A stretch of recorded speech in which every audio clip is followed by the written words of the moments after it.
afternoon guys. Katatapos ko lang ng trabaho. Ako ngayon ay pupunta doon sa mga kaibigan ko, mga Bengali, Pakistani, Hindi. Sila ay naglilinis ng carrots. Kukunan lang ng putik para ibenta. Guys, samahan nyo ako. Tingnan natin ang ginagawa nila ng paglilinis. Andito na ako. Wow! Ngayon ko lang nakikita ito. Hindi kasi wala kasi sa Pilipinas. Hindi natin makikita sa Pilipinas. Kasi hindi farmland ang sa amin. Nasa malapit kami sa dagat. Kaya hindi ko makikita ito. Ganito paglinis pala nila ng carrots. Tingnan nyo. May para siyang baril na may takip at saka paikot-ikot siya. Oh, paikot-ikot, pero may tubig yan para pangtanggal na sa dumi. Ito na kanilang ilalagay nila sa plastic. Tingnan na, isang plastic yan. Yan, magkano kaya isang plastic nito? Tingnan nyo guys,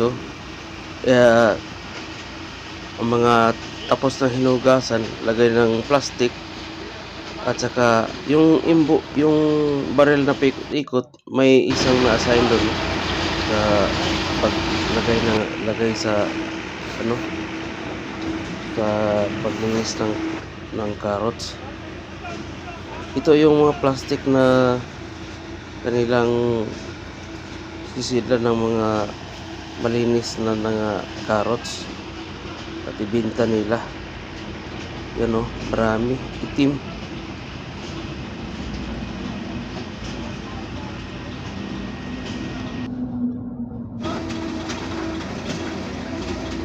Ang dami naman itong nila. Magkano kayang ang lahat na harvest na siguro nila, lagay na lang nila dun sa lagayan, tapos ihulog nila dyan sa frame ng embudo. Tatakpan mo na yan, at saka pagpuno na, saka paikot-ikotin yung mayroong tubig tubig sa parang yung bangka na may tubig sa ilalim, at saka mayroong paikot-ikot ang parang baril na pag parang mixer ba ang forma, mixer. Pag malinis na, tingin nila malinis na, bubuksan at itong resulta lalabas sa butas. Ang gandang tekniko. Hindi ko nakita ito sa Pilipinas, sa farmland sa atin. Pero sa palagay ko sa Pilipinas ay manual ang yung paghuhugas, kasi hindi kalakihan ang farm sa atin. Ito mga Bengali, yan ang mayroong yung finish na, yung mayroong lagay na sa supot, at may nakahintay na rin na 2 truck. Kapag mapuno na ang mga truck, diretso yung deliver. Isang help sa kabila, kasi 2 embudo, 2 nakahugas yan, 2 cleaner yan, baril, 2. Bawat isa niyan mayroong isang truck na hintay sa bawat malilinis nila. Ang ganda, no? Kahit maingay dito, pero tuwa ako sa pagtingin sa kanila na ganito pala ang paglilinis ng carrots. Ang dami, ganda tingnan.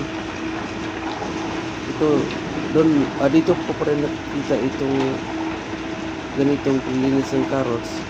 Yun sa mga previous video ko na harvest ng talong, bell pepper, at saka cauliflower. Dito nga farm na to. Laking farm na to. At saka nakapasok ako kasi kaibigan ko mo ito. Sabi nila, sama tayo, may magha-harvest kami. Videohan mo. Ang ganda tingnan mo guys, oh. Dito pala pag-harvest. Nakauwi na ako dito sa bahay at namangha ako dahil yun lang pala ang first time nakikita ko kung paano linisin ang carrots. Kasi kung makikita natin sa YouTube, sa ibang video, sa malaking farm at malaking pahugasan ng carrots, iba nun, iba ang video nun kasi malaki na yun, malaking kumpanya. Ang dito ay sa ano lang, parang mga 5 hectares, 6 hectares, 7 hectares, ganun lang siya kalaki.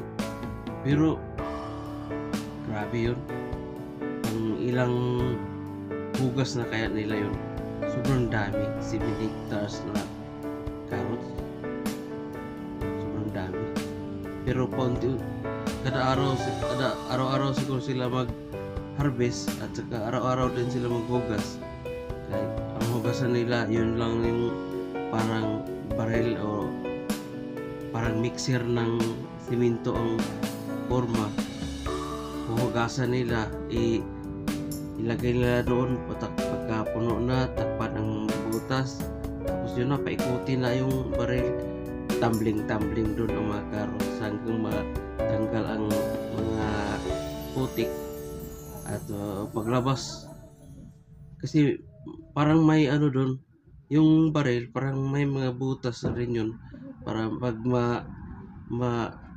tanggal ang putik doon mismo sa tubig na ano lang, level lang ng washer, mahuhulog ang putik.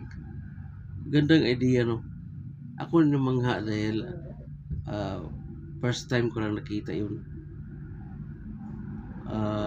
At salamat sa panonood ninyo.